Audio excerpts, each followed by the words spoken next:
Stop for a moment and think about the last time you confronted a part of yourself that felt dark or uncomfortable. Did you rush through it, hoping to get it over with, or maybe avoiding it altogether? In my research of Jung's work, especially his exploration of the shadow, I've found that many people stumble in their journey toward deeper self-awareness because they misunderstand what the shadow really is and how to engage with it effectively. Carl Jung, whose profound insights into the unconscious have shaped modern psychology, showed us that the shadow is not just a repository of our repressed flaws and guilt, but a vital part of the psyche that holds the raw energy needed for personal growth. When people explore the shadow superficially or recklessly, they often face confusion, fear, or even despair.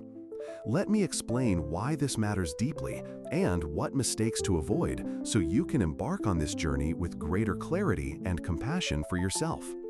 Many struggle because they see the shadow as something to eliminate or purge rather than integrate.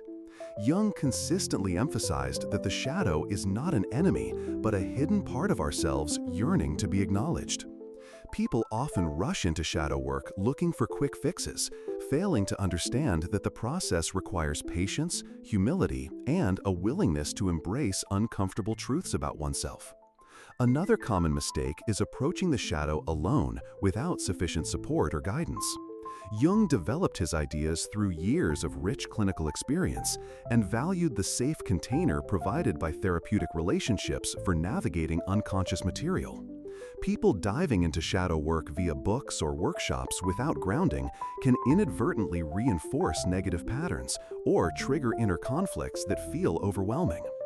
In my study of Jung's clinical cases, I have seen how a lack of mindful preparation can transform what should be a process of healing into one of retraumatization. It is vital to cultivate self-compassion and boundaries, something Jung himself stressed as part of recognizing the shadow's projections on the outside world. Additionally, many misunderstand the shadow as only containing bad traits like anger, jealousy, or selfishness, when Jung showed us it also contains unrealized potentials and creative forces.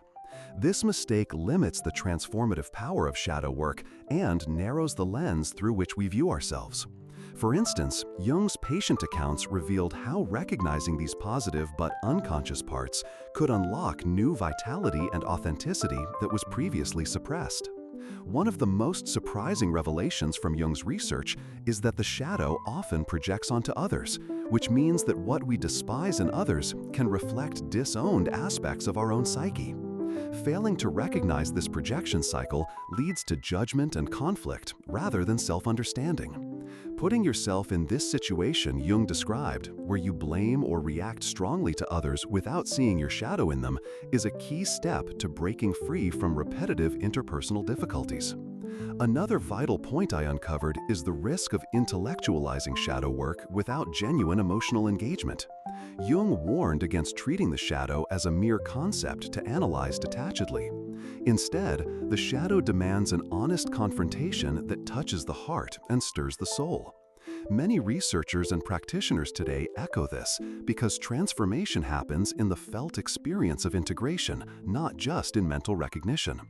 Lastly, Jung's vision of individuation, the lifelong process of becoming whole, reminds us that shadow work is ongoing rather than a one-time event. People often mistakenly expect immediate resolution or enlightenment after a shadow exercise and feel discouraged when the discomfort remains. I encourage you to embrace this as a dynamic evolution that deepens your relationship with your unconscious and your authentic self over time. Now, how can you practically avoid these pitfalls? Jung suggested starting with active imagination, a technique he developed which invites the unconscious to reveal itself gently through dialogues with inner images, dreams, or spontaneous fantasies. Begin by journaling your reactions to these encounters without judgment, and allow yourself to notice recurring themes or strong emotions.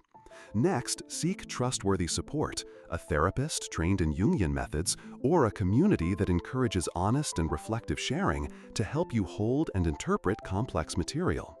Also, practice grounding techniques like mindfulness or breath awareness to regulate overwhelm during intense moments. Remember to cultivate an attitude of curiosity and kindness toward whatever arises. Each shadow aspect you meet is a doorway to greater freedom and creativity, not a threat to your identity. Embody Jung's belief that acknowledging the shadow enriches your conscious life and fosters genuine integration rather than suppression. Reflect on what projections you habitually cast onto others and how embracing those parts within yourself could alter your relationships profoundly. This journey will feel challenging, but Jung's clinical work and Jung's writings show us that the reward is a more resilient, whole self capable of deep compassion and authenticity. As I close today, remember Jung's core message about the shadow. It is the neglected part of your soul seeking recognition and union with your conscious mind. When integrated, it transforms from a source of hidden fears to an engine of personal transformation. When you engage with your shadow thoughtfully and respectfully, it leads to liberation from unconscious patterns and unleashes your deepest potentials. Tomorrow, we will explore how to cultivate self-compassion while facing unconscious fears, a crucial complement to shadow work that Jung believed essential for sustaining psychological growth.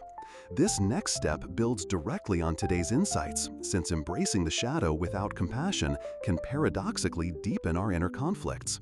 If you want to truly transform and heal your relationship with your unconscious fears, this upcoming conversation will be indispensable. If this resonated with you, please like this video, share your thoughts or shadow work experiences in the comments, and subscribe for ongoing Jungian explorations that connect timeless wisdom with your life today. I promise you that the willingness to meet your shadow is one of the most courageous and profoundly human quests we can undertake, and I look forward to supporting you on this path every step of the way.